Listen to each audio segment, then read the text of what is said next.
Bienvenue tout le monde à l'Informel. Cette semaine, je m'entretiens avec Maxime Pedneau-Jobin qui, avant sa carrière politique, a participé à plusieurs comités de citoyens, dont celui pour la relance de la laiterie Château, aujourd'hui transformée en coopérative et connue sous le nom de laiterie de l'Outaouais. En 2009, il brigue le poste de conseiller du secteur de Buckingham qu'il remporte. En 2012, il fonde le parti Action Gatineau, le premier parti politique de l'histoire de la ville. Il est élu maire en 2013 et 2017. En janvier 2021, il annonce qu'il ne sera pas candidat aux élections du 7 novembre. Maxime Pedneau-Jobin, merci d'être là aujourd'hui. On sait, ça a toujours été pour toi, la télé communautaire, un oui, absolument. On a trouvé des moyens de se rencontrer au fil des années.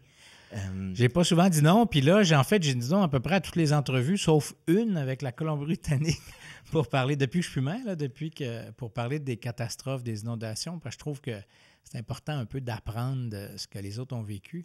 Mais toutes les autres entrevues, j'ai dit non, sauf la télé communautaire. C'est-à-dire, quand c'est Buckingham... je me sens privilégié. Ça fait plaisir.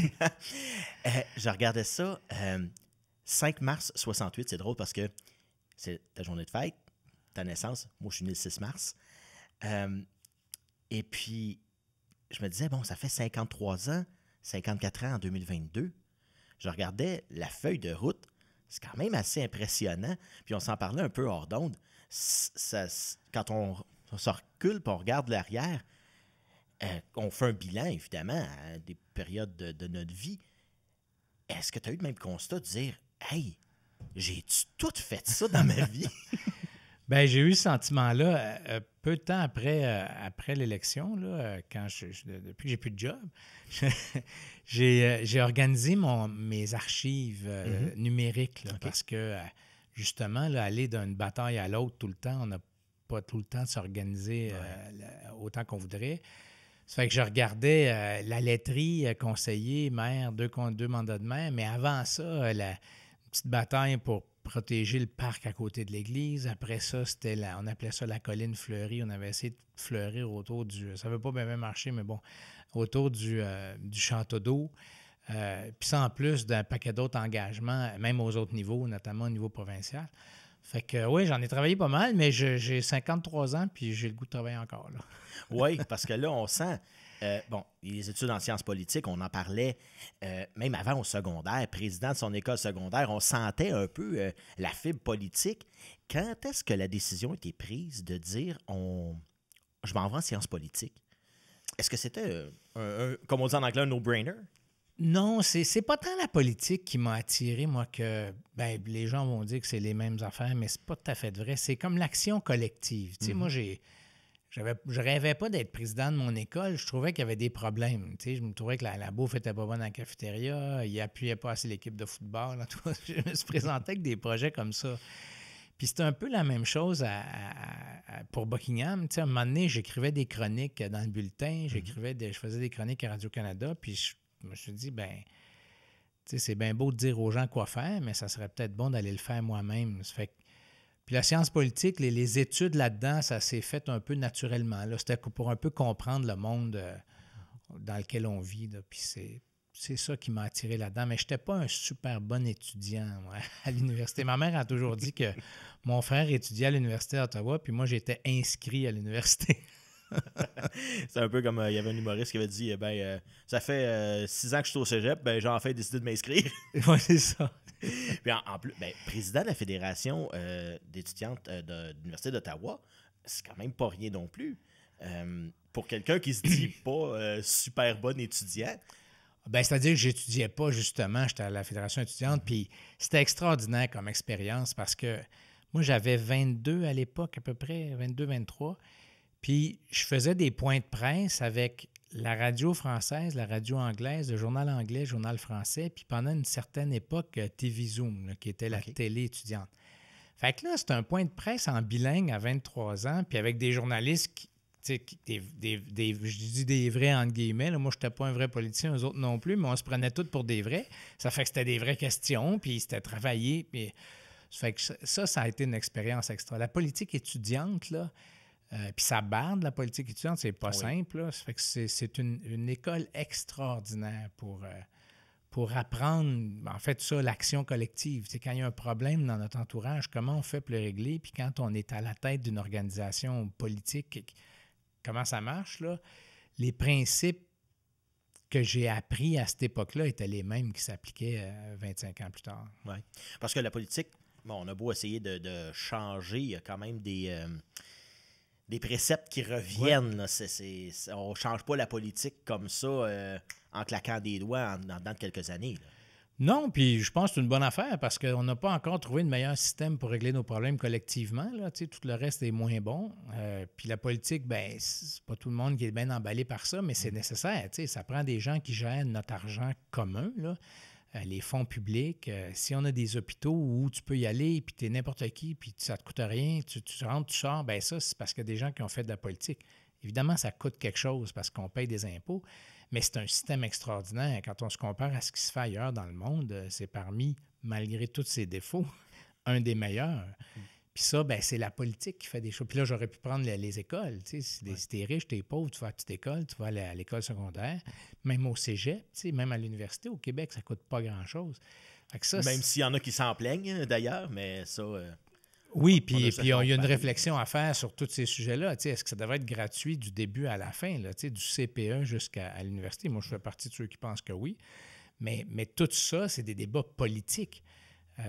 Puis moi, c'est ça qui m'attirait. Pas tant le débat politique que la capacité de changer les choses. Quand tu marches dans la rue, puis tu te dis, par exemple, le bel âge pour la résidence des personnes âgées, bien, il y a un petit peu de moi puis un petit peu de Martin là-dedans, Martin la jeunesse. Moi, ça a commencé quand j'étais là, ça a fini avec lui. Ben ça, j'en suis très fier. La même chose pour le manoir. Le manoir, moi, c'était une grosse bataille parce que la ville ne reconnaissait pas le besoin pour des résidences de personnes âgées à Buckingham parce qu'il y en avait ailleurs à Gatineau. Moi, je disais, voyons donc, les gens ne vont pas partir de l'endroit où ils sont nés pour s'en aller 50 km plus loin, ou 30, là, loin de la famille, loin des amis. Ça fait que quand je passe devant des édifices comme ça, là, où j'ai un petit peu de moi, là, pas gros, là, parce que c'est pas moi qui l'ai construit, là, mais j'en suis quand même assez fier. Et là, on en parle, on l'a effleuré en disant que, bon, il y avait la ville disait il y a d'autres résidences à Gatineau. La fusion, au départ, en 2002, tu étais dans le camp du oui, et fermement. Aujourd'hui, a posteriori, pratiquement 20 ans plus tard, est-ce que tu trouves que Buckingham et Masson-Angers, par extension, ont eu leur part du gâteau en se joignant à Gatineau? On parle souvent, ces temps-ci, d'Aylmer, le plateau, mais l'Est, c'est un petit peu... En tout cas, personnellement, je trouve qu'on est peut-être un petit peu mis de côté par rapport à certains. Est-ce que, justement, on a pu en tirer quelque chose d'intéressant de se joindre à Gatineau? Moi, ma réponse courte, là, c'est absolument oui. Parce que, d'abord, tout le monde a un peu l'impression d'être laissé pour compte. Puis moi, je suis moins bon qu'avant parce que même avec les jours qui partent, je l'ai moins frais dans la tête. Là, mais le monde d'Elmer se plaigne, c'est effrayant ce qu'on fait à Elmer. Le monde de l'ancien Gatineau se plaigne. En s'en allant, on se lance Roche-Poppy à côté de la Maison de la Culture puis du centre sportif pendant qu'on refait Notre-Dame. On peut en donner des exemples. Là. Au moment de la fusion, entre 2001 et 2006, là, Buckingham perdait de la population. Là. Ça allait mal. Là, parce qu'on investit massivement dans les infrastructures qui ont été négligées allègrement pendant les décennies précédentes. Les gens disaient à Buckingham-Masson, les taxes étaient basses. Je comprends qu'elles étaient basses, mais on ne pouvait plus construire. Tout le nord-est de Buckingham, nord-ouest de Buckingham, tout autour de l'encan de Masson, on n'aurait jamais pu construire ça si on n'avait pas investi massivement dans les infrastructures pour refaire les bassins pour le nettoyage des eaux usées, pour refaire les tuyaux.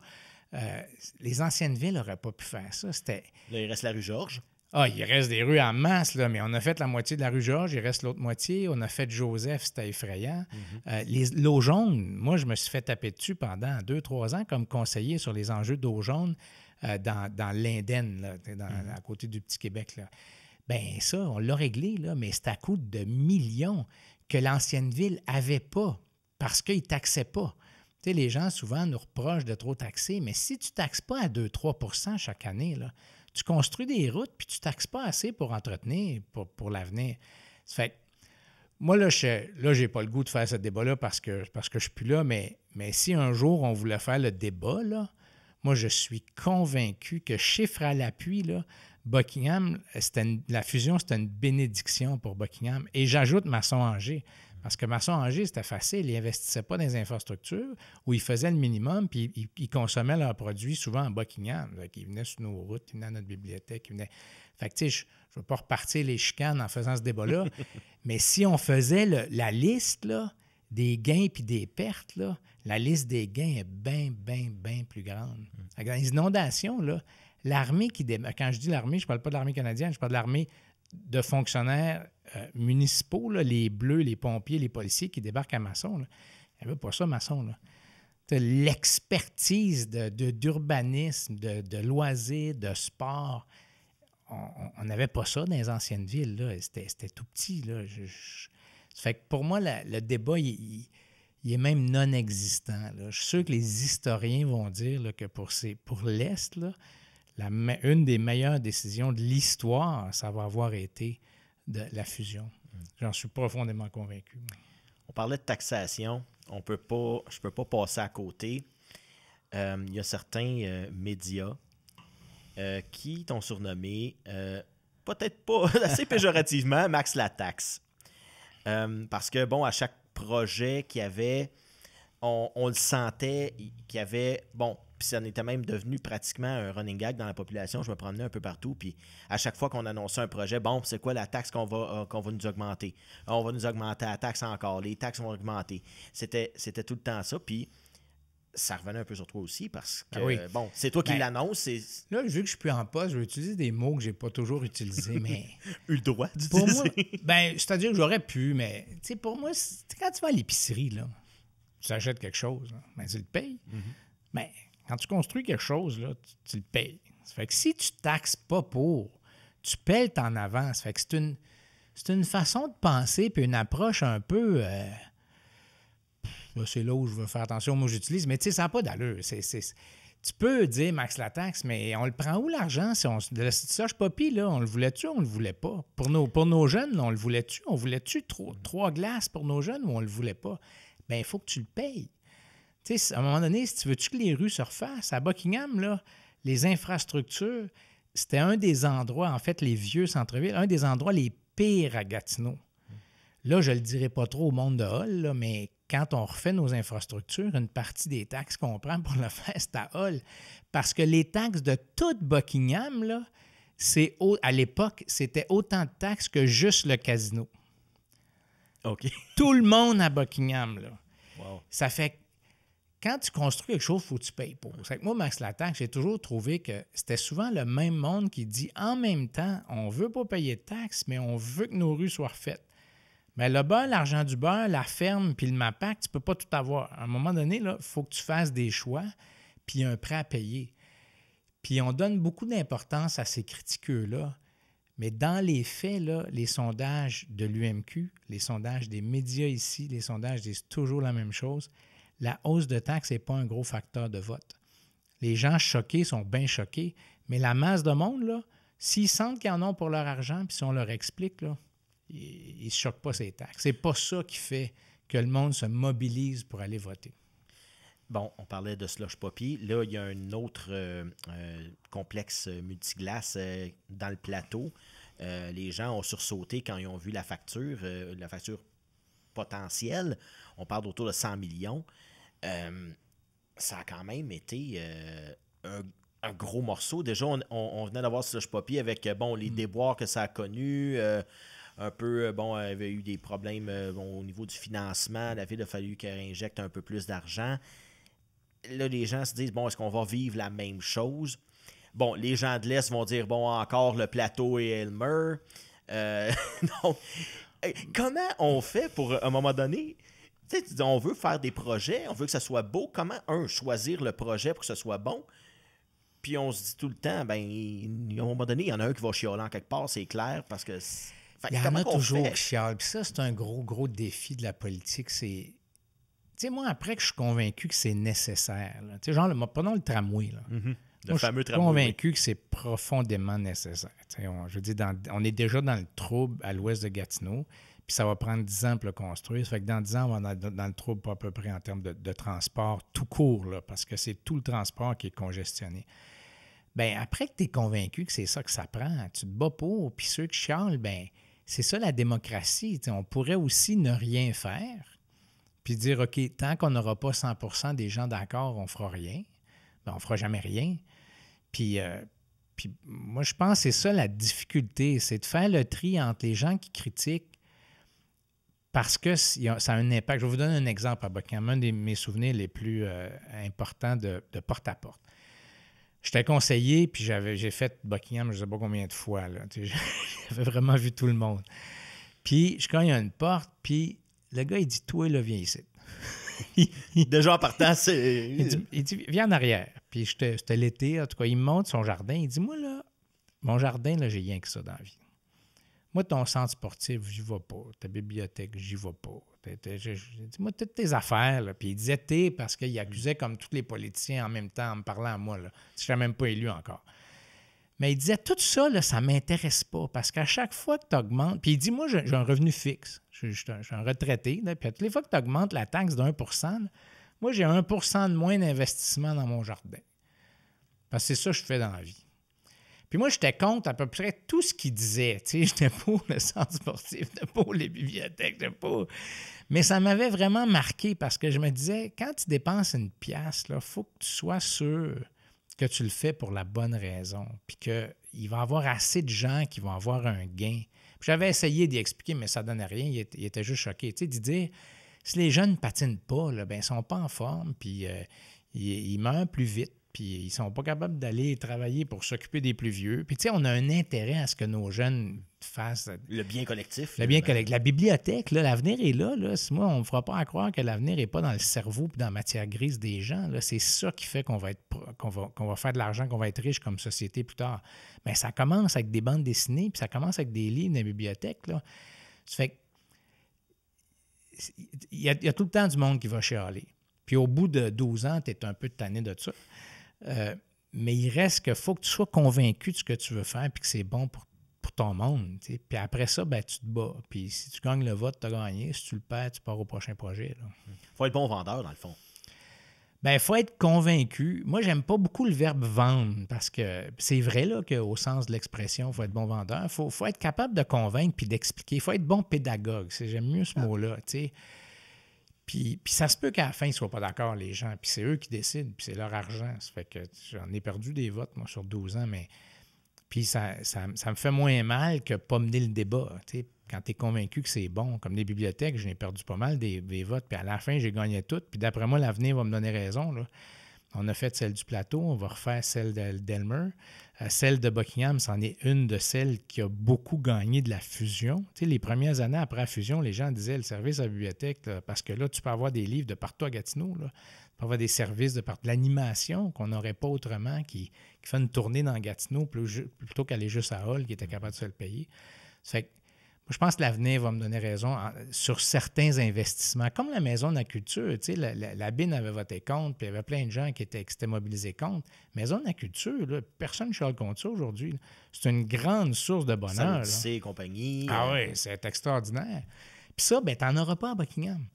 Tu en as une Maison de la culture à Gatineau. Il faut qu'elle soit à une place. Mais là, on y a accès comme tout le monde, là. Puis c'est extraordinaire. Puis je dirais même que les gens de Langerdier ont accès, tu sais, puis Gatineau donne quelque chose à la Basse-Lièvre qui est vraiment précieux. La Basse-Lièvre, t'en as parlé, c'est quand même quelque chose de profondément ancré. En étant conseiller au départ en 2009, est-ce que tu pensais que la mairie était possible 4 ans plus tard? Non, ben j'ai jamais ben pensé comme ça. Là. Moi, j'étais plus dans... pour moi, la politique, c'est un moyen. Ça fait que, comme je disais tantôt, je faisais des chroniques, je faisais la leçon au monde en disant « Vous devriez faire ci, vous devriez faire ça ». À un moment donné, je me suis dit « Mais allez le faire ». Mais mon premier geste a été comme citoyen de Buckingham. Moi, j'ai eu quelque chose à faire dans mon quartier. Puis pendant ces 4 années-là, je les avais trouvées dures parce que je trouvais qu'on allait nulle part. Il n'y avait pas de plan de match, il n'y avait pas de vision, il n'y avait pas... Puis c'est ça qui a mené à la création d'Action Gatineau, c'est de dire, OK, au lieu de chialer comme M. Bureau, bien, ça serait quoi notre plan de match à nous autres? Puis là, on a fait Projet Gatineau, puis après ça, on a fait Action Gatineau. Puis à un moment donné, je me suis retrouvé où j'étais pour le monde qui m'entourait le meilleur porte-parole pour cette vision-là. Ça fait que là, j'ai dit, bien, peut-être que la mairie, c'est ça qu'il faut faire maintenant. C'est comme la prochaine étape. Mais ceux qui rêvent à être politiciens m'inquiètent toujours un peu. Il faut que tu rêves à ton quartier, à ta ville, à ta patrie. Il faut que tu rêves à faire des choses. Puis M. Landry Bernard Landry avait dit un jour, dans une entrevue, il dit le leadership, il y a quelque chose d'un peu naturel là-dedans. Il dit, c'est comme les oies qui se placent en voilier. Là. Bien, il y en a une qui se place à l'avant. Puis elle prend le leadership pour commencer. À un moment donné, il y en a une qui remplace, mais il y a quelque chose de naturel. Tu sais, les oies reconnaissent que c'est elle y va, puis quand elle n'est plus capable, il y en a qui sont bons avec leurs mains, il y en a qui ont un peu ça dans eux, cette espèce de leadership-là, puis moi, je pense que c'est un de mes talents. Puis c'est pas tout le monde qui va dire qu'il y en a qui vont dire qu'il aurait bien mieux que je fasse rien. mais en fait, je pense pas. Je pense que les gens vont reconnaître que dans le leadership, il y a différents types de leaders. Il y en a qui apportent différentes choses. Puis moi, j'en fais partie pour le meilleur et pour le pire. Ça fait que je me suis pas présenté conseiller en disant je m'en vais à la mairie. C'est ceux qui pensent comme ça, là, comme je le disais, ils m'inquiètent un peu. D'ailleurs, ça a été quand même une critique assez acerbe depuis le début d'Action Gatineau. Pourquoi on a besoin d'un parti à Gatineau? Pourquoi on n'est pas juste des indépendants, toute la gang, un peu comme beaucoup de villes? Pourquoi il faut former un parti? Est-ce qu'on a vraiment besoin d'un parti comme ça? On l'a entendu, puis même on l'entend encore aujourd'hui. Mm-hmm. Même avec Maud Barky-Bissonnette, qui est à la tête du parti, qui n'a pas été élu, et bon... tout le débat qui s'est fait après les élections, c'est quoi vraiment le meilleur argument pour dire oui, ça nous prend un parti à Gatineau? Le meilleur, moi, je dirais, c'est qu'il y en a tout le temps, mais c'est des partis occultes. C'est des gangs, c'est des cliques. Il y a tout le temps du monde qui se colle sur le maire pour des raisons de pouvoir. Puis ça, moi, j'aime pas ça. Moi, je veux qu'il y en a qui se collent les uns sur les autres parce qu'ils ont un programme commun. Tu sais où ils s'en vont. Et des indépendants, ils font semblant d'être indépendants, là. Mais ils ont toujours voté contre l'environnement. Là. Ils ont voté pour construire un concessionnaire en zone inondable. On a perdu 2 votes sur des stationnements à ciel ouvert partout à côté du Rapibus. On a perdu des votes importants, notamment en matière d'environnement. C'est pas des indépendants, c'est des gens qui sont une espèce de parti occulte. Puis pas tous, là, tu sais, c'est flou, là, ils sont pas tous. Mais en gros, là, si tu dis les indépendants, là, en gros, là, ils sont pour le laisser-faire. Ils ne veulent pas s'attaquer aux promoteurs pour dire vous allez en construire du logement social. Ils ne veulent pas forcer le zonage pour qu'il y ait de construction qui ne soit pas possible à certains endroits. Tu sais, ils ne sont pas tous pareils, mais il y a une famille générale qui refuse de s'assumer à Gatineau. Assumez-vous, là. Vous autres, là, vous voulez laisser les promoteurs travailler. Nous autres, on veut serrer à vis un peu parce qu'on ne veut pas détruire l'environnement, parce qu'on veut protéger le patrimoine. Puis on est prêt à affronter ce monde-là. Ça fait que le meilleur argument, là, c'est qu'il y en a toujours des partis. Quand il y a du pouvoir et qu'il y a de l'argent dépensé, là, le monde se colle sur le monde qui a le pouvoir et qui est capable de dépenser l'argent. L'autre argument, c'est qu'il faut que tu saches pourquoi tu votes. Quand tu votes pour Maud Marquis-Bissonnette, tu as un programme, puis elle a des gens qui vont appuyer son programme. Quand tu votes pour quelqu'un d'autre, là, est-ce que tu sais, les indépendants, le lendemain qu'ils sont élus, là, on va prendre des mots de provincial ou fédéral. Le lendemain, là, ils sont combien? Ils sont 13 ou 12. Ils sont-ils tous à droite ou sont à gauche? Si je prends des mots... je pense qu'il y en a 11 présentement. Vous étiez 11, oui, c'est ça, c'est 11 conseillers. 11 conseillers, c'est ça. Puis une mairesse, ça fait 12 plus 8, 20. Sont-ils à droite ou sont à gauche? On ne sait pas. On n'a aucune idée. Le parti Action Gatineau, on sait pas mal plus. Plus l'environnement, je dirais un peu plus centre-gauche, là. Mais les autres, on ne sait pas. Ça fait que là, qu'est-ce qu'ils font? Puis moi, j'ai été obligé d'inventer cette patente-là, puis je le renie pas, puis je suis content, mais ce qu'ils font, c'est qu'ils font un lac à l'épaule pour déterminer ça va être quoi leur programme. Bien, voyons donc! C'est l'élection qui est supposée déterminer c'est quoi le programme. C'est les citoyens qui sont supposés déterminer c'est quoi le programme. parce qu'il y a des pseudo-indépendants, il faut qu'on invente le programme après. Ça ne marche pas. C'est comme si c'était un chèque en blanc, finalement. C'est un chèque en blanc. Dans le vieux municipal, c'était pas un chèque en blanc. Parce que dans le vieux municipal, la mairesse est élue, puis c'est son programme qui s'applique. Puis les conseillers et conseillères vont changer des petites affaires, l'accompagner un peu plus, un peu moins, mais en gros, ils reconnaissent. Mme Laferrière l'avait dit, une ancienne conseillère de Hall l'avait dit. Elle dit, le maire, je ne l'aime pas, mais il a été élu, puis c'est son programme qu'on applique. Elle avait compris, parce que c'est ça dans le vieux municipal. Là, dans le système actuel, on veut le beurre puis l'argent du beurre. Fait que le maire est élu, mais il n'y a rien qu'un vote comme tous les autres. Ça fait qu'on fait ce qu'on veut après, si on est capable de le battre. On ne reconnaît pas qu'il y a un mandat.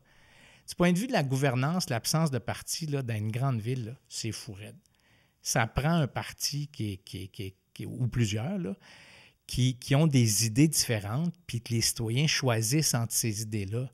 Là, on choisit un peu le n'importe quoi. Puis ça, c'est pour moi profondément antidémocratique comme système. C'est les citoyens qui décident le programme, pas 20 personnes assises en rond dans une rencontre fermée dans un édifice à Hall. C'est pas vrai, là. Bien, c'est comme ça qu'on est obligé de travailler dans le système actuel. Les seuls dont on connaît le programme, là, chiffré, avec un budget, avec un cadre financier, c'est Action Gatineau. Moi, je rêve du jour où il va en avoir un ou deux autres de même.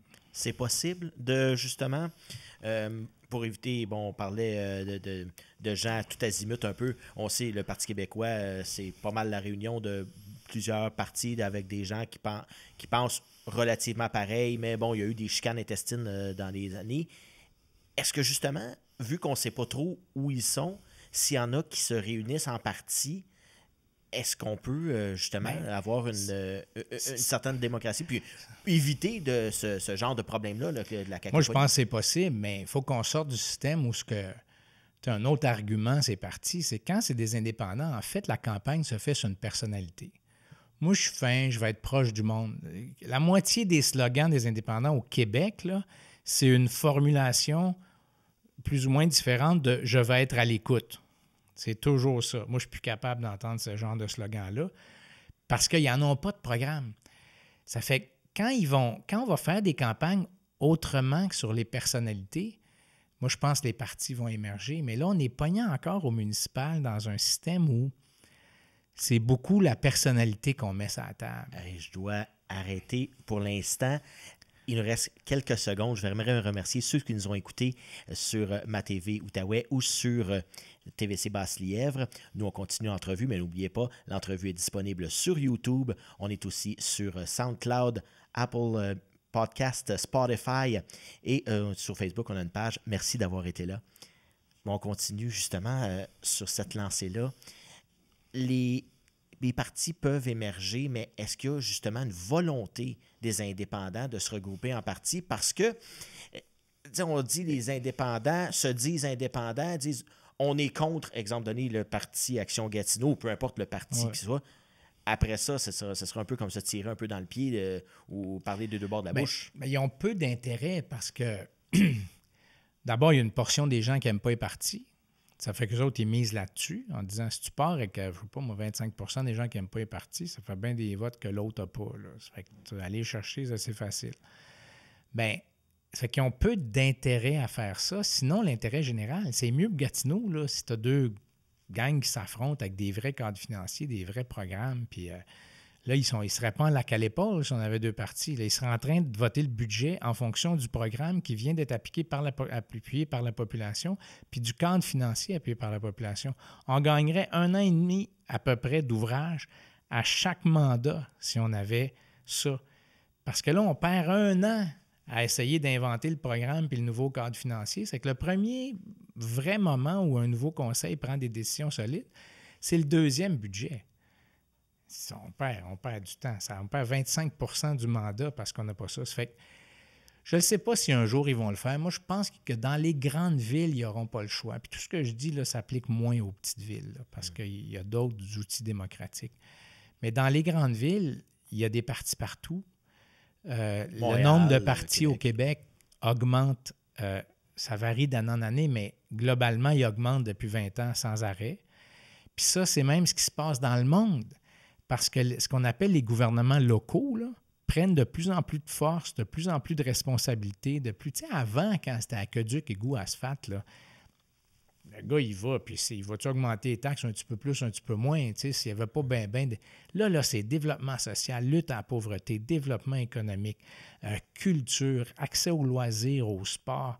Tu sais, les villes, là, ta qualité de vie dépend de la ville. Bien, t'en mets-tu un peu plus dans les infrastructures ou dans les bibliothèques? T'en mets-tu plus dans les loisirs ou tu trouves que les loisirs, les 100 millions pour un cas de glace, c'est assez, puis moi, dépensez plus? Bien, ça prend une vision pas mal plus complexe qu'avant. Puis pour développer ça, ça prend des équipes. Puis nous autres, c'est comme plusieurs centaines de personnes qui ont participé à l'élaboration du programme d'Action Gatineau. Là. C'est pas rien, là, plusieurs centaines de personnes. Il y a des gens qui font ça sur une napkin, sur un coin de table avant de se présenter parce qu'ils n'ont pas d'équipe, ils n'ont pas d'outils. Ça fait qu'ils ont 2, 3 idées générales, puis le reste du temps, ils vont être à l'écoute. Ça ne marche plus dans les grandes villes, ça. Ça veut dire que ça marche, mais ça donne des villes qui stagnent et qui perdent leur temps. Puis on le voit à Gatineau, souvent, bon, il y a des choses qui avancent pas aussi vite que les citoyens voudraient ou qu'on nous a promis. Est-ce que c'est un peu à cause de ça? Bon, on dit on perd 25 du mandat, en grande partie. En grande partie. Le 100 millions là, de l'Ouest, je ne sais pas s'ils vont le remettre en question. Là. Mais si Action Gatineau était majoritaire le lendemain, la question ne se pose même pas. Puis envoie les pépines. Là, nous autres, là, on l'a chiffré, on l'a mis dans le puis on ne change pas d'idée. Là, je ne sais pas s'il va être dans le prochain budget. Parce qu'on ne sait pas si le Conseil, il pense quoi. Fait que, moi, je pense que les gens ont cheminé sur les partis. Les derniers sondages l'ont démontré. Évidemment, pas encore assez. Il y a encore un noyau de gens qui n'y croient pas. Moi, je pense personnellement que ce n'est pas tant les partis qui rejettent que la politique elle-même. Puis ils ne veulent pas qu'on politise le municipal comme le provincial puis le fédéral l'a été. Mais malheureusement, on n'a pas le choix. Ce que ça prend, c'est des partis intelligents. Donc, une ligne de parti qui est pas mal plus lousse, là, qui est pas mal moins stricte qu'à Québec et Ottawa. Puis c'est ça que nous autres, on a. Tu sais, moi, j'ai voté. Moi, Martin, on n'a pas toujours voté ensemble. Moi, Martin, la jeunesse, on n'a pas toujours voté du même bord. Puis ça, c'est sain. Mais sur le programme, sur les affaires qu'on avait promis de faire, on a toujours voté du même bord parce que là, on ne compte pas des mantras au monde. Là, on a un programme puis on se tient là-dessus. Mais dans un conseil, la partie programme, c'est 5 d'un conseil, 10 d'un conseil. Tu sais, le reste, c'est des projets qui émergent qu'on ne savait même pas qu'elle allait émerger. C'est pour ça que la ligne de parti, si on travaille ça puis on invente une façon moins stricte de l'avoir, là, comme je pense qu'on est en train de faire à Action Gatineau, je pense qu'on va en fait donner un modèle extraordinaire pour le reste du Québec. On en parlait des programmes et compagnie. Je disais, bon, programme d'économie sociale, notamment un cadre de référence en itinérance aussi, parce qu'on a un problème d'itinérance à Gatineau. Mais, bon, le plan de lutte au changement climatique. Il y a un ancien politicien et ancien animateur de radio, je ne le nommerai pas, mais je pense que tu sais de qui je parle, qui m'a dit à ce micro, est-ce qu'on en a vraiment besoin à Gatineau? Ce ne serait pas plus le provincial qui devrait s'occuper de ça? Pourquoi on a un plan de lutte au changement climatique qui coûte une centaine de millions? Juste ça, là, ça exprime le fait que ce gars-là, je ne devrais jamais être invité à un micro parce que c'est loufoque de dire ça. Comment on veut lutter contre les changements climatiques si on ne parle pas de transport en commun? C'est une ville. Transport actif, vélo, piéton, c'est la ville. Qualité de l'eau, c'est la ville. Gestion des déchets, matières résiduelles, c'est la ville. Puis ça, c'est recyclage compostable puis déchets ultimes, c'est la ville. D'urbanisme, lutte à l'étalement urbain, c'est la ville. Le transport en général, associé à l'urbanisme, c'est la ville. De dire qu'on n'a pas besoin d'un plan de lutte, là, c'est farfelu, c'est clownesque. Je ne sais pas quel autre mot je peux utiliser, là, mais ça démontre une incompréhension, mais gigantesque ou abyssale, en fait, de ce que c'est le monde d'aujourd'hui en 2022. Voyons donc. Les villes, 100 millions, là, c'est pas assez. Il faut qu'on aille bien plus loin que ça. Puis là, je vais donner un petit exemple innocent dont personne ne se rappelle. Inondation, tornade, inondation, COVID. Parce que la COVID aussi est associée au changement climatique. Là. C'est ces animaux là, qui ont plus de milieu de vie sain Ça fait qu'il y a toutes sortes de virus qui se propagent à travers les animaux qui ne se propageaient pas avant. Fait que tu peux... 4 crises, puis on me dit qu'on n'a pas besoin d'un plan de lutte au changement climatique à Gatineau. Je veux dire, c'est une farce. Là. Je veux dire, c'est triste, là, en fait, de penser comme ça. Là. Ça, c'est quelqu'un qui est pas dépassé, là, qui est comme préhistorique dans sa façon de voir les choses, puis qui n'a pas vu la souffrance du monde à Gatineau depuis 4 ans. D'ailleurs, ça m'amène à un sujet, on parle... Ça me fait du bien, là. C'est thérapeutique ce qu'on fait là. Oui, je le sens. Le sourire est revenu.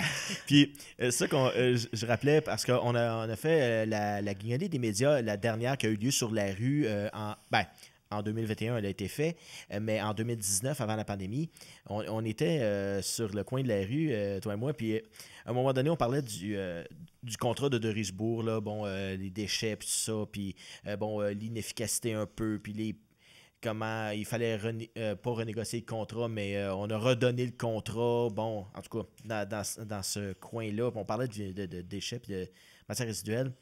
Puis à un moment donné, ça va te faire ramasser en tabarouette là-dessus. Puis tu m'avais répondu du genre, c'est Sylvain, j'avais dit, est-ce qu'il faut... puis tu m'avais répondu avant, c'est vrai. Tu m'avais répondu, si je rouvre le contrat, puis que finalement les soumissionnaires sont trop chers, je vais me faire taper dessus. Ça, c'est s'il y en a. Puis ça, c'est s'il y en a. Puis si je le fais pas, je me fais taper dessus. C'est un genre de damn if you do, damn if you don't.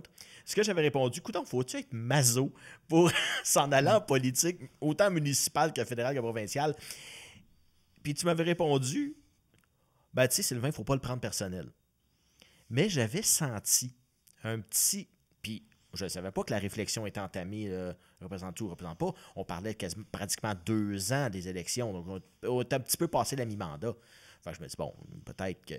Puis, au mois de février suivant, tu annonçais que, tu ne te représentais pas. 1 an et demi d'avance. Là, je dis, j'avais senti quelque chose, que le sourire, tout ça, parce que j'écoutais les anciennes entrevues, puis le sourire était là, tout ça. Puis à un moment donné, ça a commencé. Peut-être l'usure aussi, on parlait du dernier mandat qui a été rough, là, des choses. Donc, est-ce que cette réflexion-là a été entamée longtemps d'avance? Parce qu'on s'entend que c'est pas une décision qu'on prend sur un coin de table entre un passe-moi le pain, passe-moi le beurre. Non, ça a été... c'était pas 1 an et demi avant que j'ai annoncé, c'était 10 mois avant. J'ai annoncé en janvier, puis l'élection, c'était en novembre. Là. OK. J'avais lu janvier 2020. Non, j'en en janvier de cette année. OK. Tu sais, le temps fait son œuvre. Hein? Je veux dire, à un moment donné, 12 ans, là, puis là, 12 ans, je parle juste de l'action politique où j'étais un élu. Actif, oui. Mais avant ça, j'étais en campagne, ça fait que disons que ça fait 13 ans. Avant ça, on fonde Action Gatineau, ça fait 14 ans. Avant ça, c'était toute la relance de la laiterie de l'Outaouais, qui était quand même une grosse affaire. Là. Moi, je prenais mes vacances à minute au bureau. Là. On faisait des points de presse, j'enlevais 1h30, je travaillais sur un communiqué, j'enlevais une demi-heure. Puis mon patron, il était tolérant en maudit. Pour CISO? C'était à l'Agence de la santé. À l'Agence de la santé.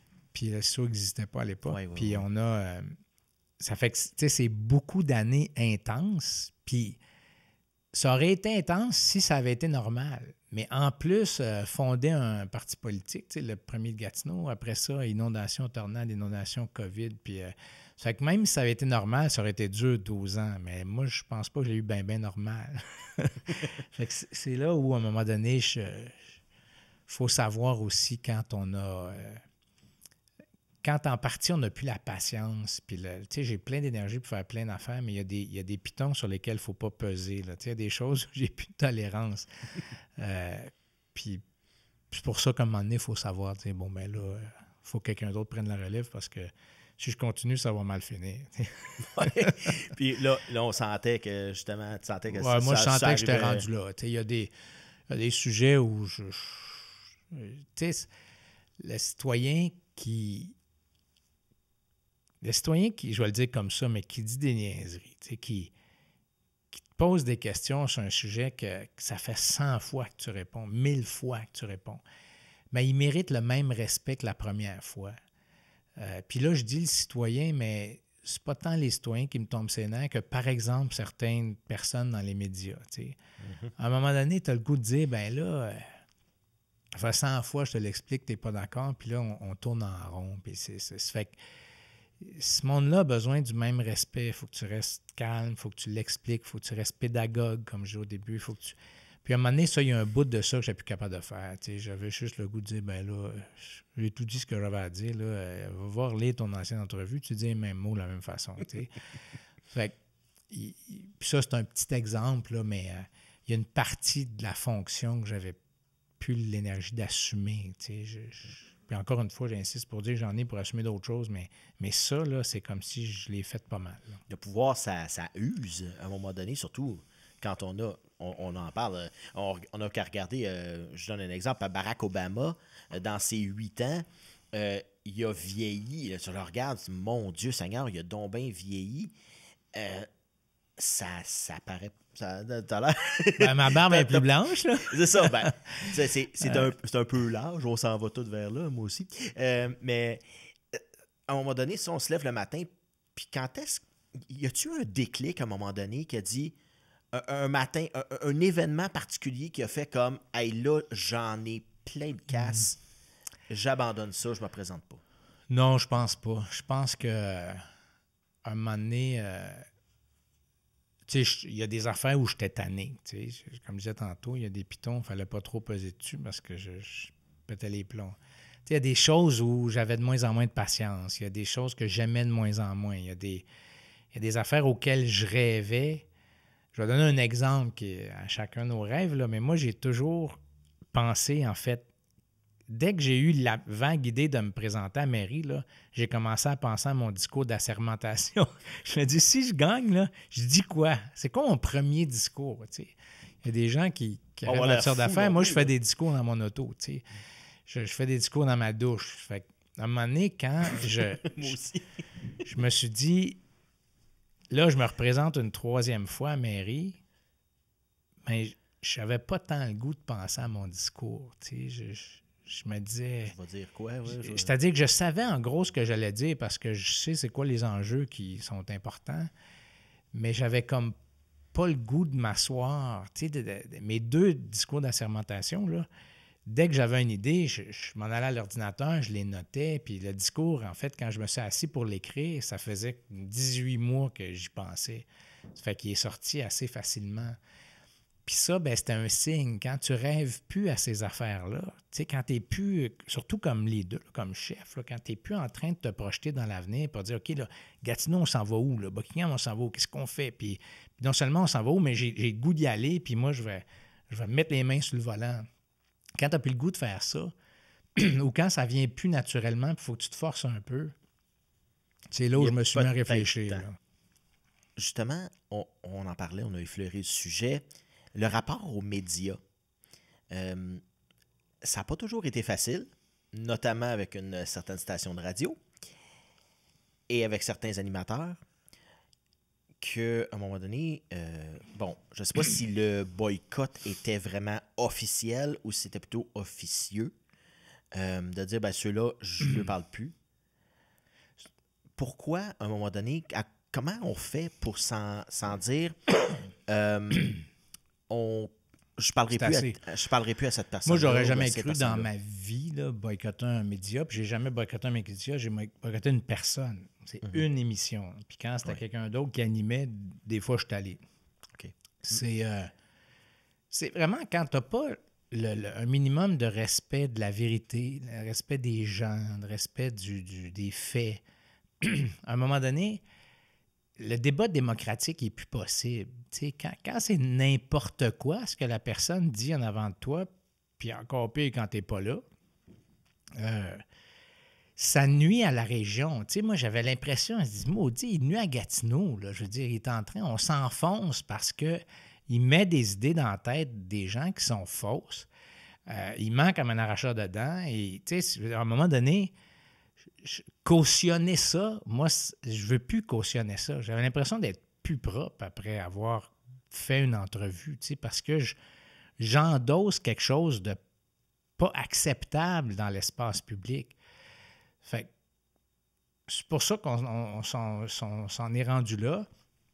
Puis malheureusement, les médias, il n'y a pas de contre-pouvoir aux médias. Tu sais, dans la vie, là, dans la gouvernance, un principe de base, là, c'est à tout pouvoir, contre-pouvoir.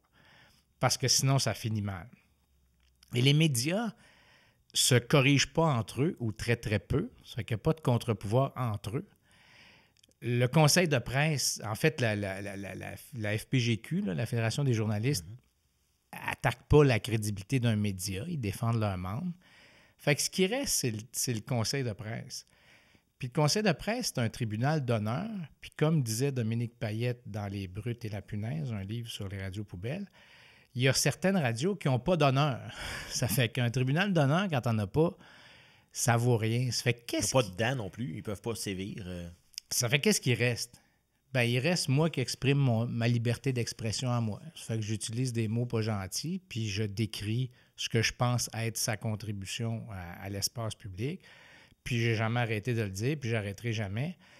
Parce qu'il n'y a pas d'autre contre-pouvoir. Si les politiciens dénoncent pas, puis je l'ai fait avec lui, mais je l'ai fait avec des journalistes individuellement sur des reportages, j'ai pas aimé. Pas parce que l'angle n'était pas... L'angle, il vous appartient, tu sais. Mais quand les faits sont pas là, à un moment donné, moi, j'ai le droit de me choquer là, parce que les gens me posent des questions sur des faits qui sont pas les vrais. Là. Ça fait que j'ai le droit d'exprimer ma version. Mais je pense que ça sera jamais facile pour le reste de l'histoire de l'humanité, les relations entre des politiciens et des journalistes. Tu sais, c'est deux fonctions qui ne sont pas les mêmes, qui, à un moment donné, il y a un certain affrontement. Tu sais, c'est la définition de ce que c'est, même le fait. Tu sais, d'abord, le fait, on n'est pas supposé avoir de débat, là, mais l'interprétation de ce qui s'est passé, Fait que ça va rester toujours un peu difficile. Puis moi, ben, je pense qu'il y a des politiciens qui sont bien en selle, qui peuvent se permettre de ramener les journalistes à l'ordre de temps en temps. Puis je pense qu'ils doivent le faire parce qu'il n'y a personne d'autre qui le fait. Et je le répète, il n'y a pas de contre-pouvoir. Puis ça, pour moi, c'est dramatique. Il faut trouver une solution à ça parce que les médias sont de plus en plus spectaculaires. Ils font plus de spectacles, moins d'informations. Ils tournent les coins ronds. Ils vont trop vite. Tu sais, il y a des choix qu'ils font eux-mêmes, mais il y a d'autres choses qui dépendent d'eux, mais tu sais, le rythme est tellement rapide, là. Puis là, il n'y a plus de journalistes dans les salles de nouvelles. Les journaux, les médias en général ont coupé partout. Là, pour la première fois, notamment à l'écrit, ils commencent à réembaucher. La première fois depuis, je pense, 50 ans, là. Ben, j'espère que ça va donner des médias qui vont travailler un peu moins vite. Je vais donner un exemple de les budgets fédéraux puis provinciaux. Mm-hmm. Le budget sort à 4 heures. Le budget, là, c'est une brique grosse de même. Là. De 800-900 pages. Moi, je ne l'ai pas lu, puis le journaliste ne l'a pas lu. Il sort à 4 heures. À 5 heures moins quart, pour les bulletins de nouvelles qui viennent, je suis en point de presse pour critiquer le budget. Parce que si je prends le temps de le lire et je le critique le lendemain, c'est fini. On est rendu au prochain... C'est là maintenant, surtout aujourd'hui. Ça fait que moi, j'essayais de m'en tenir à des affaires dont j'étais sûr. Tu sais, je sais pas, moi, la 50, elle est-tu dans le budget ou elle n'est pas dans le budget? La LUCO, n'as-tu plus ou n'as moins? La Ville, as-tu ce qu'elle a demandé ou elle ne l'a pas? Mais l'exercice est ridicule, là. C'est un journaliste qui ne l'a pas lu, qui pose des questions à un politicien qui ne l'a pas lu. Puis moi, je suis assez chanceux parce que j'ai une équipe derrière moi qui a lu des affaires. Puis l'UMQ, par exemple, et dans le huis clos. Donc, eux, ils passent la journée dans le huis clos, ils nous envoient des lignes, mais ils nous envoient des lignes pour le Québec, pas pour Gatineau. Fait que moi, mon équipe, par exemple, on fait des recherches par mots-clés. Gatineau, es-tu dans le budget? Le mot Gatineau. Fait qu'on cherche. Tu sais, c'est superficiel en titi. Puis après que tu as l'information, est-ce que tu la comprends bien? Ou tu penses que c'est ça? Ça peut être laissé place à l'interprétation aussi. Là. Fait que, tu sais, il y a une dérive où les médias veulent aller tellement vite que le contenu a des fois pas de sens. Tu sais, moi, je pense que le budget est bon. Le journaliste, il dit à la télé, bien, il a dit qu'il pensait qu'il était bon. Puis là, on découvre les affaires 2-3 jours après. Tu sais, il y a quelque chose qui ne marche pas dans le système. Puis là, tu te rends compte que peut-être c'était pas aussi bon qu'on pensait. Ben non, moi, je me suis fait faire ça sur le logement. À un moment donné, ça avait l'air correct, tu sais. Puis je reçois un téléphone en disant tu t'as rien compris, Max. Puis moi, j'étais un allié là, du monde dans le logement. T'as rien compris, là, c'est pas bon. Là. Puis là, il m'explique à quel point je me suis trompé, mais J'aurais dû me taire. J'aurais dû me taire en n'étant pas sûr. Tu sais, c'était mon erreur, là. Mais si je me tais sur toutes, je dirais pas grand-chose à la fin. Là. Si je me tais sur toutes les choses où je suis pas certain, ça fait que je me trouvais 2-3 idées que mon équipe puis moi, on était assez sûrs. Mais il y a quelque chose qui marche pas dans la relation avec les médias. Ça va trop vite. Mais en tout cas, avec la relation avec les médias ici, en tout cas pour ma part, comme je le disais d'emblée, ça a toujours été une bonne relation. Moi, personnellement, en tant que journaliste, j'aimais avoir les faits, puis essayer d'interpréter, essayer d'aller plus loin. Puis on essaie aussi maintenant d'aller plus loin. On n'est pas dans le petit reportage de 2 minutes. On essaie d'aller plus loin. Puis avec l'informel, on le fait aussi. Puis c'est drôle parce que je faisais du ménage l'autre jour dans les archives et tout ça. Et j'ai tombé sur la campagne de financement de 2016. Et c'était des piles et des piles de papier à l'époque. Et j'ai fait des piles et j'ai retrouvé la carte de membre signée Maxime Pedneau-Jobin en 2016. Et puis, le pire, c'est que c'était la première sur la pile. Puis j'ai vraiment fait des piles. J'ai même pas cherché. Et puis j'ai trouvé ça. Fait que je me suis dit, pour lui, ça a une importance quand même assez... Parce que c'est rare dans l'été communautaire au Québec. Il y en a dans quelques grandes villes, mais à Gatineau, plus précisément à Buckingham, c'est plus rare d'avoir ça dans des petites villes. Puis c'est important aussi. D'abord, ça a plus vieilli au Québec, mais moi, ma relation avec les médias se résumerait à qui aime bien châtie bien. Parce que oui, on disait des fois où j'attaquais, mais moi, je suis le seul politicien de la région qui est allé au CRTC 2 fois. Puis je dis 2, mais il me semble que c'est 3 pour défendre les médias de la région. Je suis allé une fois juste à la télé communautaire parce qu'il parlait des télévisions communautaires. Ça, c'était il y a longtemps. Là. J'étais conseiller, je crois. Je suis allé 2 fois comme maire.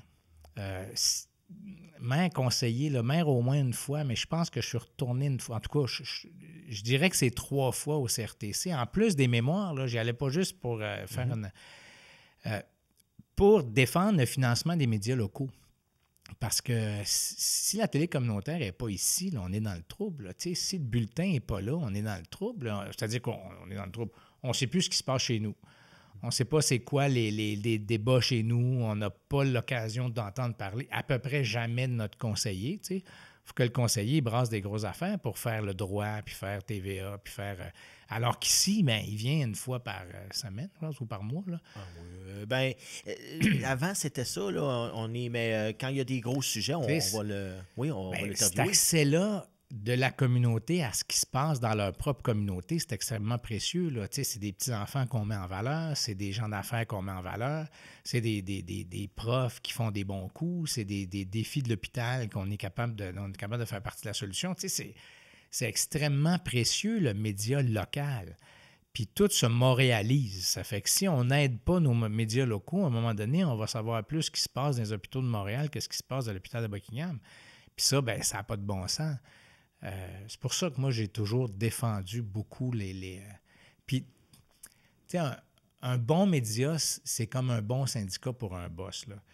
Dans une entreprise, là, c'est bien mieux d'avoir un syndicat fort parce qu'ils sont capables de négocier, ils sont capables de t'aider, ils voient bien que l'entreprise s'en va par là. Puis, ils sont capables d'être raisonnables. Puis, alors qu'un syndicat faible, qui est un peu tout croche, puis qui mène des batailles qui ne devraient pas mener ou qui ne sont pas importantes, ou c'est bien mieux un syndicat fort. Bien, des médias, là, moi, si j'ai un journaliste compétent devant moi, là, qui a lu ses affaires avant, qui a de la culture générale, qui a un vrai salaire, donc qui ne fait pas 3 jobs en même temps, bien, ça fait que le reportage est bien plus près de la réalité.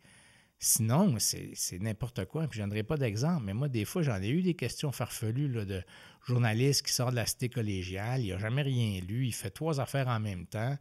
Il fait du web, il fait ton entrevue en français, des fois en anglais. Puis pour la Radio-Canada, en tout cas, c'est fou raide, là. Ils font radio, télé, français, anglais, puis web. Là, voyons donc, le journaliste, heureusement que c'est des femmes comme Nathalie Tremblay, tu sais, qui est capable d'en prendre puis qui a de l'expérience derrière la cravate, là. Mais sinon, des fois, c'est des jeunes. Là. Tu te dis, voyons donc, donnez-leur le temps d'apprendre avant de les envoyer devant le maire. J'ai déjà vu, c'était ministre Bonnardel qui était là pour annoncer à l'Ange Gardien. Je pense que c'était pour la lisière de sécurité. Et puis, je me souviens, je ne sais pas si c'était là, je pense J'étais que oui. là. Et puis, le gars de Radio-Canada est arrivé avec sa liste. Bon, OK, il faut qu'on parle de ci, il faut qu'on parle de ça, des affaires comme sur la Côte-Nord, il faut qu'on parle de ci, il faut qu'on parle de ça.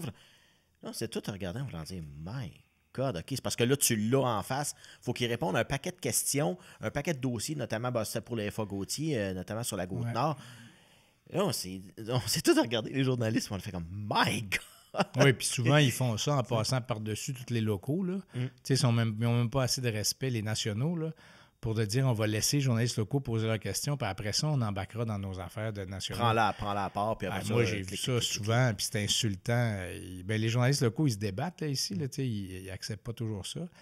Mais il faut que tu en aies des journalistes locaux qui ont d'expérience. Je me suis posé une question à un moment donné parce que, bon, la seule entrevue que j'ai... entrevue, façon de parler, point de presse que j'ai fait avec le premier ministre, M. Legault, tu étais là, d'ailleurs. Et je ne sais pas, puis j'ai posé 2 questions par rapport justement au bois et puis toute la chose de Tursault, qui avait l'usine de Tursault. Et puis en bas, on s'est croisés. Puis tu m'as dit, « Hey Sylvain, hey, tu connais ça ton dossier? Tu connais le dossier? » Là, je me suis dit, est-ce que c'était sarcastique ou c'était vrai? Je me suis posé la question parce que j'étais arrivé avec des questions quand même assez documentées, puis j'étais là-dessus. J'ai passé là-dessus la semaine pratiquement parce que, bon, c'était le dossier de l'heure, la forêt, puis encore, ça l'est aujourd'hui. C'est pas réglé, cette histoire-là. Et puis, mais j'avais fait comme, oh mon Dieu, une petite fleur. Comme, oh, OK.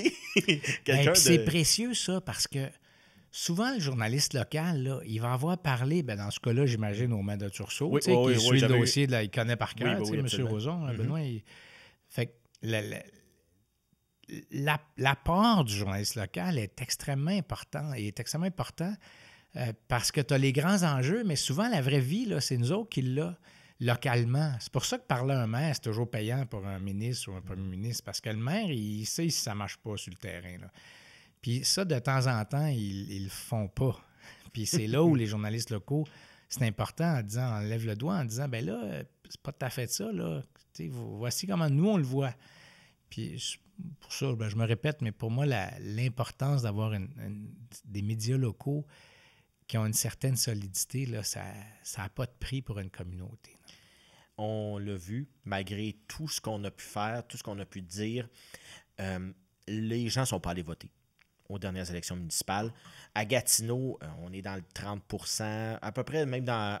Il y a certaines places ici en Outaouais, ça a été un peu plus, les petits villages. On l'a vu, je pense, à Montpellier, là, où un vote a vraiment changé la donne.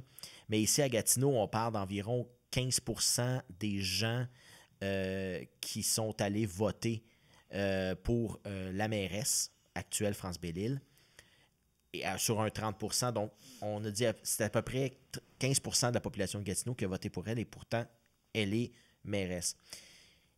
Comment on voit ça? Puis là, avec le parti Action Gatineau qui a descendu en bas des 40% de vote de ceux qui sont allés voter, quand tu vois ça, est-ce que tu te dis il y a quelque chose que les gens ont peut-être pas compris? Ou comment on explique ça? Comment on s'explique que justement, après avoir été 12 ans là, 8 ans en tant que maire, comment on s'explique que ça n'a pas marché cette fois-ci? Bien, en fait, ça baisse depuis un bon bout de temps, là, parce que d'après moi, les 3 dernières élections, ça a baissé à chaque fois. Oui, effectivement. Moi, je pense que les gens votent quand ils pensent que c'est important. Puis le plus grand défi du monde municipal, c'est que les gens ont malheureusement encore l'impression que c'est aqueduc et goût asphalte. Là. Ça a été longtemps ça. Ça a été longtemps ça, puis déchets. Ça fait que si ça va bien, en gros, là, bien, que ça soit géré par un ou par l'autre, ça ne change pas grand-chose dans la tête des gens. Puis c'est ça notre échec, en fait. Là, on n'est pas capable de transmettre aux gens exactement ce que je disais tantôt. Si les gens comprenaient à quel point la lutte au changement climatique est sur les épaules des villes, là, peut-être qu'ils iraient voter plus. C'est bien beau voter pour M. Trudeau ou M. Legault, là, mais il y a une grande part du travail qui se fait par la ville. Là. des enjeux comme l'itinérance, c'est sûr que la plus grande partie du financement va toujours venir de Québec, mais la ville a un rôle extrêmement important à jouer avec sa police, grâce à ses parcs. La coordination de la tout coordination de tout ça. Puis là, j'ai des exemples. Tu sais, on est le plus grand diffuseur de culture, de sport puis de loisirs, c'est la ville. Le plus grand diffuseur de sport, culture puis loisirs. C'est que la ministre de la Culture à Québec, là, c'est super le fun ce qu'elle fait, là. Mais si la ville n'est pas là, il n'y a pas de culture de diffuser à Gatineau. Tu sais, ou très peu. Ça fait que c'est ça qui... C'est là un échec, là, puis j'en fais partie personnellement, là, parce que je l'ai dit 1000 fois, mais je n'ai pas dit le dire de la bonne façon pour que les gens comprennent que c'est important leur ville. Là. Pour une famille, là, c'est important un maire ou l'autre, là, parce qu'il y en a qui vont mettre de l'argent dans les loisirs, puis il y en a d'autres qui vont dire non, c'est que l'asphalte, parce que c'est ça qui compte. Bien, on en met-tu dans les loisirs? On en met-tu dans les bibliothèques? Tu sais, c'est là où j'étais un peu... j'en ai pas tant de réponses parce que d'après moi, mon analyse est bonne. C'est-à-dire que les gens votent pas parce qu'ils pensent que c'est pas important. Ça, c'est comme ça à tous les niveaux. Tu sais, au référendum de 95, là, je pense que c'était 97% de participation ou 16%. En tout cas, oui. Tout le monde est allé voter. Tout le monde qui pouvait est allé voter. Quand il y a un enjeu important, les gens y vont. Mais on dirait qu'au municipal, on ne réussit pas à transmettre l'idée que c'est important. Comme au scolaire. Le meilleur exemple, c'est le scolaire. Le scolaire, moi, je pense qu'objectivement, la démocratie scolaire n'existait pas vraiment. Là. Les gens ne voyaient pas l'importance. Puis c'était tellement géré par Québec de toute façon. La patinoire des conseillers, des commissaires scolaires était tellement petite qu'à un moment donné, tu élu un ou l'autre, ça ne change pas grand-chose à la fin du compte. C'est que je pense pour ça que les gens ne votaient pas, parce qu'ils voyaient bien que de toute façon, c'était blanc, bonnet, blanc. C'est tout réglé par Québec. T'en as un pas bon, les affaires se font. T'en as un qui est bon, les affaires se font pareil. Ça fait que pourquoi aller voter? Je pense que c'est un peu ça au municipal, la perception des gens. Pas tant, là, parce qu'on n'est pas à 2%, on est à 35%. Mais 35%, c'est pas beaucoup, là. Non, c'est pas. Vous l'avez dit, moi, j'ai utilisé souvent le mot... J'allais dans des écoles secondaires pour parler du municipal. Puis je disais ça aux gens. Je disais, moi, les gens qui ont mis un X à côté de mon nom, là, je dis, c'est moi le maire, c'est moi qui voyais à la télé, c'est moi qui décide d'un paquet d'affaires. Puis les gens qui ont mis un X à côté de mon nom, là, c'est 17%. Ça veut dire que les autres ont soit pas voté, soit voté pour quelqu'un d'autre. Ça veut dire que 83% des gens là, qui n'ont pas mis un X à côté de mon nom. Puis c'est moi qui est dans votre classe en train de vous dire, voici où on s'en va, Gatineau. Il y a un problème, là. C'est difficile aussi d'avoir... Là, on parle d'appui. On parlait des gens qui chialent tantôt. S'il y en a 83% qui n'ont pas voté pour toi, ben tu te dis dans ta tête, oh boy, OK, ça va être difficile. Oui, puis c'est ça qui est bizarre parce que moi, par exemple, mes taux d'approbation là, ont toujours été assez hauts. J'étais toujours à 54, 55, 57. Là. Ma première année, j'en avais eu un, je pense, à 67, là, mais après ça redevient normal. Ouais. C'est que j'ai toujours été à plus que 50%, mais donc même les gens qui m'apprécient et qui disent « Hey, lui, je suis satisfait là, ils vont pas voter. » Le dernier sondage, là, ça disait qu'il y avait 53 qui étaient genre satisfaits ou très satisfaits. Il y en avait une douzaine qui étaient insatisfaits, puis le reste est... S'en foutait. Je m'en fous un peu. Bien, ça veut dire que tu en as 80% qui soit ils s'en foutent, soit qu'ils sont contents. Puis le vote, c'est 30 quelques %. Là. Il y a vraiment quelque chose à creuser là, mais je reviens à l'idée, pour moi, il faut démontrer aux gens que c'est important le municipal. Puis ça, on n'a pas réussi à le démontrer encore. Je me rappelle pas si c'est Cédric Tessier ou Audrey Bureau qui a dit le soir de l'élection, je pense que c'est Cédric Tessier qui avait dit si c'était Maxime Petneau-Jobin qui se présentait, le score aurait été peut-être potentiellement plus bas. Je me rappelle vraiment pas. C'est un des deux, en tout cas. Puis l'autre l'a pas contredit. Le score a été... La taux de participation. Non, mais je parle pas du taux de participation, mais le score, genre le nombre de votes pour le chef d'Action Gatineau, là où la chef aurait été plus bas. Exemple donné, Maude Marquis-Bissonnette a fait autour de 37-38%. Ben, selon lui, ben, ça aurait été plus bas si ça avait C'est été certainement pas Cédric parce que Non. ce que les sondages Peut-être disaient Audrey. depuis, en fait, tous ceux qui ont eu lieu, je me serais dirigé vers une victoire relativement facile. Parce que les gens me connaissent, les gens, tu sais, il y a comme un bassin de gens qui disent c'est notre homme. Ça fait que la campagne a relativement peu d'influence là-dessus. Peut-être qu'il voulait dire le taux de participation. En tout cas, c'est certainement pas Cédric parce que C'est un des deux. C'est peut-être Audrey Bureau. parce que mon taux d'approbation, il a jamais varié. Il est toujours resté très élevé. Puis moi, je pense que là où on pourrait en jaser, là, mais c'est vraiment jaser, c'est quand tu es satisfait. Quand je disais là, ceux qui s'en foutent puis ceux qui sont très satisfaits, là, c'est l'immense majorité des gens.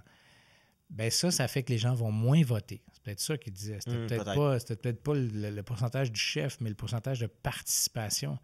Parce qu'une partie des gens qui sont contents, ça va bien, puis ils sont sûrs que tu vas gagner. Ça fait qu'ils vont pas. Pourquoi aller me déplacer? Parce qu'on est sûr que tout le monde est satisfait, donc on C'est ça, parce laisse que faire.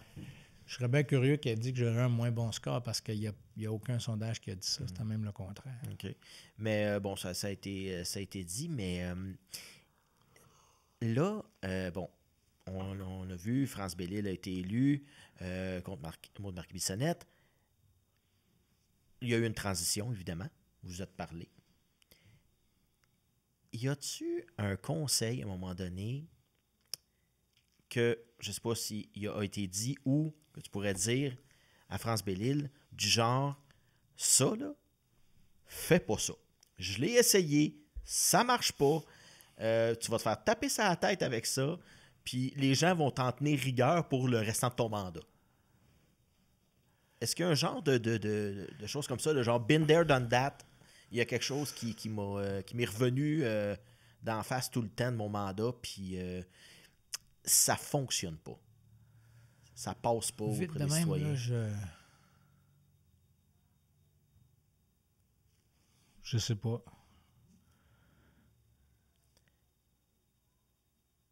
Donc, Non, ben ça serait, tu sais, on vient aux discussions de tantôt, tu sais, sans parler de Mme Bellil elle-même, mais tu sais, l'erreur de voir le budget municipal comme un budget provincial ou fédéral. Tu sais, genre, l'économie va mal, on gèle les taxes. Mm-hmm. À Québec et à Ottawa, ça peut peut-être faire une différence, je ne sais pas. Mais au municipal, c'est absolument insignifiant. Là. Pour Gatineau, là, geler les taxes, on l'avait calculé là, de mémoire, je ne me rappelle plus c'est combien, mais c'est autant, genre 20$. Tu sais, les gens d'affaires ont besoin d'un break. OK, super. On donne un break de 20$, alors que les programmes provinciaux et fédéraux d'appui pour la COVID, là, c'est des milliers de dollars par mois auxquels ils ont accès.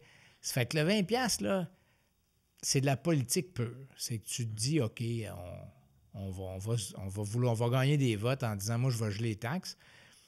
Alors que dans les faits, pour la ville, c'est pas une bonne décision, là, parce que pas taxer cette année, là, taxer à 1%, c'est à peu près 4 millions. Là. C'est 4 millions et demi. Ça fait qu'admettons qu'on aurait taxé à 2, tu perds 8-9 millions. Mais là, si tu ne l'as pas taxé cette année, il ne rentre pas l'année prochaine. Là. Effectivement. Ça veut dire que sur 10 ans, c'est 90 millions que tu n'as pas taxé. Là. Puis tes rues, là, c'est 1,4 milliard de retard que tu as à faire. Fait que pour que les gens sauvent 20$, en fait, pour gagner des élections, là, tant qu'à moi, parce que ça ne donne pas de break à personne, 20$. Là.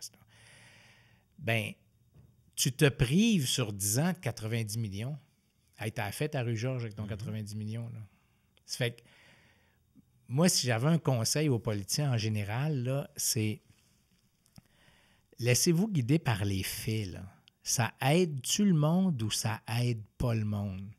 Puis dans certains cas, comme pour un certain nombre de citoyens par rapport aux taxes, ils pensent que ça les aide. Mais il faut leur expliquer que c'est 20$. Là. Parce que vite de même, tu dis, il y a une crise, on gèle, puis c'est bon. Là. Mais non. Calcule tes affaires, là. Puis qu'est-ce qui est vraiment bon pour le citoyen? De sauver 20$ cette année ou que sa ville ait 90 millions de plus sur 10 ans pour investir. À un moment donné, on avait calculé que l'ancienne ville de Hull puis l'ancienne ville de Gatineau, ils se concurrençaient sur la taxation. Si pendant 10 ans, les deux avaient fait 1 % de plus, genre au lieu de 0,1 au lieu de 1,2, pendant 10 ans, là, on n'aurait pas de problème d'infrastructure aujourd'hui. Parce que notre assiette fiscale, le 1,3 milliard de rattrapage, là, on l'aurait taxé. Il y en a peut-être qui auraient eu l'air moins fin aux élections parce qu'il y aurait moins gelé les taxes. Mais c'était une mauvaise décision à l'époque. On peut pas justement construire et laisser aller après, parce qu'à un moment donné, il y a de l'entretien à faire. C'est ça que c'est, là. Buckingham, c'était ça. Là. Il y a des maires que je nommerai pas. En fait, je vais en nommer un. Mais tu sais, M. Scullion, c'était ça, sa théorie. Là. On y va en surface, on construit des nouvelles rues, on est bien, bien content. Puis on s'occupe de rien dans le sous-sol, puis on taxe pas pour. Ben, t'as l'air fin pendant que t'es là, mais ceux qui se font appeler Max Lataxe après, là, c'est ceux qui essaient de corriger ça. Puis là, on le voit, bon, c'est Edmond Leclerc qui a été élu, un jeune homme de 23 ans, Edmond. Comment tu vois ça, justement, là, que les jeunes, certains jeunes s'intéressent à la politique municipale à ce point que de se présenter et même de gagner? Là? Bien, moi, il y a plusieurs choses à dire. D'abord, moi, je pense que parce que les villes sont de plus en plus des vrais gouvernements locaux, ils vont attirer de plus en plus de monde différent.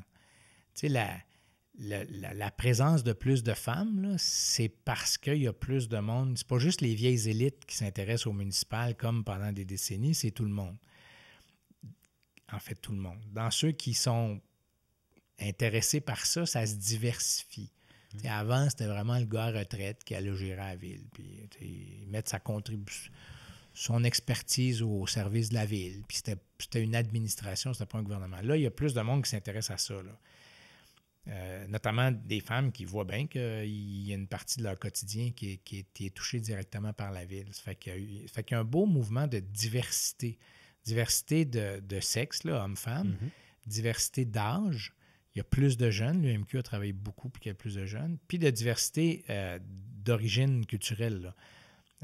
Là, il y a deux nouvelles. Il y a deux personnes issues de l'immigration au conseil municipal. Avant, il n'y en avait pas. L'année d'avant, l'élection avant, il n'y en avait rien qu'une, Mme Apollon. Ça fait que ça, moi, je suis content de ça. Ça fait que c'est un bon signe qu'il y a une diversité. Après qu'on a dit ça, moi, je reviens à ce qui, pour moi, est la seule affaire qui compte en politique, c'est quoi ton programme? C'est quoi tu t'en vas faire? Ça fait que moi, je ne porte pas de jugement avant d'avoir vu ce que les gens veulent faire et ce qu'ils vont faire, parce que c'est pas parce que tu es noir, blanc, catholique, musulman, jeune ou vieux que tu m'intéresses tant que ça au municipal. J'ai le goût de savoir ce que tu vas faire avec mon village, tu sais, ce que tu vas faire avec ma ville. Ça fait qu'il y a une partie qui est extrêmement importante, la diversité, puis qu'on soit plus représentatif. Mais ce n'est qu'une étape. Après ça, on s'en va où, Buckingham? Là, c'est ça la question qu'il faut poser à M. Leclerc. On fait quoi, là? Puis c'est ça, pour moi, qui est vraiment important, puis que je vais suivre avec beaucoup d'intérêt, parce que moi, je suis né ici, puis je vais mourir ici, puis je suis en train de rénover ma maison, puis je ne pars pas d'ici. Ça fait que j'ai hâte de voir ce qui va se passer dans les prochaines années. Oui, comme pour paraphraser Yvon Deschamps, on ne veut pas le savoir, on veut le voir. C'est pratiquement ça. Ouais. C'est beau de dire des paroles, mais à un moment donné, il faut avoir quand même. C'est-à-dire qu'ils ont dit des choses, puis c'est parfait, mais je reviens à l'âge. Jeune, vieux, là, on fait quoi, là? Puis, je le répète, c'est important, la diversité. Mais fondamentalement, en politique, ce qui compte, là, c'est le résultat. C'est où est-ce qu'on s'en va comme société. Quand les femmes ont obtenu le droit de vote, là, c'était tous des hommes qui votaient. Là. Ben, je suis content qu'ils aient fini par voter du bon bord. Ça leur a pris quelques siècles, mais ils ont fini par voter du bon bord. Fait que, pour moi, les gens même pas représentatifs sont capables de prendre des bonnes décisions. Mais en démocratie, il faut que tu sois représentatif. T'sais. Et là, qu'est-ce qui s'en vient pour l'avenir? On parlait de rénovation, mais j'ai une question qui me turlute depuis tantôt. Est-ce qu'on risque de voir le nom de Maxime Pedneau-Jobin sur un bulletin de vote encore? Ou est-ce que la politique est, pour l'instant, en grande partie terminée? Bien, c'est plus la deuxième partie, là, c'est-à-dire que en fait, je sais pas. Moi, j'aime pas ce genre de questions-là parce que moi, je rêve pas à avoir un poste politique. Là, je sais que j'en veux pas parce qu'il faut que je me repose puis j'ai plein de choses à faire. J'ai fait ce que je pouvais faire dans cet univers-là. Puis là, je vais me mettre à réfléchir, puis après, je vais me dire, OK, voici les dossiers sur lesquels j'ai goût de m'investir.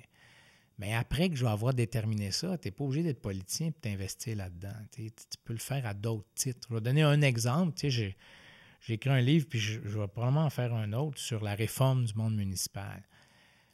Mais tu n'as pas besoin d'être ministre des Affaires municipales pour faire une réforme du monde municipal. Bien, ultimement, oui, ça va prendre un ministre qui le fait, là, mais d'abord, juste écrire le livre, c'est quoi la réforme que ça prend? Bien, moi, j'ai quelques idées. Je ne sais pas encore si je vais le faire, mais ça me trotte dans la tête pas mal. Bien, s'ils font une commission sur la réforme du monde municipal puis qu'ils me demandent d'être un des commissaires, je vais partir à la course pour faire ça. Puis ça, bien, c'est faire de la politique, mais sans être un élu. Fait que je sais faire du politique ou de la politique publique. Fait que je ne sais pas encore. Je ne suis pas à bout d'âge, j'ai 53 ans. Ça fait que ça ne serait pas bien honnête de dire non, absolument pas. Là, mais élu, ça tente pas. C'est exemple donner un parti politique au fédéral ou au provincial, t'approchais. Bien, être élu pour être élu, encore une fois. La job la plus fun, là, quand on fait de la politique, là, c'est selon moi, là, c'est maire d'une grande ville. Fait que ça, je l'ai fait un peu. Parce qu'il faut que tu sois un ministre fort en maudit à Québec pour avoir autant de capacité d'influencer ta communauté là, que le maire de la ville. Si je veux transformer l'Outaouais, c'est bien mieux d'être maire de Gatineau. Là. C'est ça proche, la meilleure job. Même plus, selon moi, que le ministre régional. Parce que tu touches à bien plus de domaines. Ça fait que c'est pour ça que moi, penser à... Mais tout le monde me pose cette question-là. Mais tout le monde. C'est évident. À l'épicerie, partout, au restaurant, tout le monde. Au théâtre. Puis vraiment, la vraie réponse courte, là, c'est je ne sais pas encore. Ça fait 5 semaines, puis je sors à peine de la chasse. J'ai le goût de retourner dans le bois la semaine prochaine. J'ai besoin d'un break, là, un bon break. Oui. Puis à durée indéterminée, j'imagine? Ben oui, puis moi, je suis chanceux. Là, j'ai des bonnes conditions. Là. J'ai un peu plus qu'un an de salaire avec les allocations de départ et tout ça.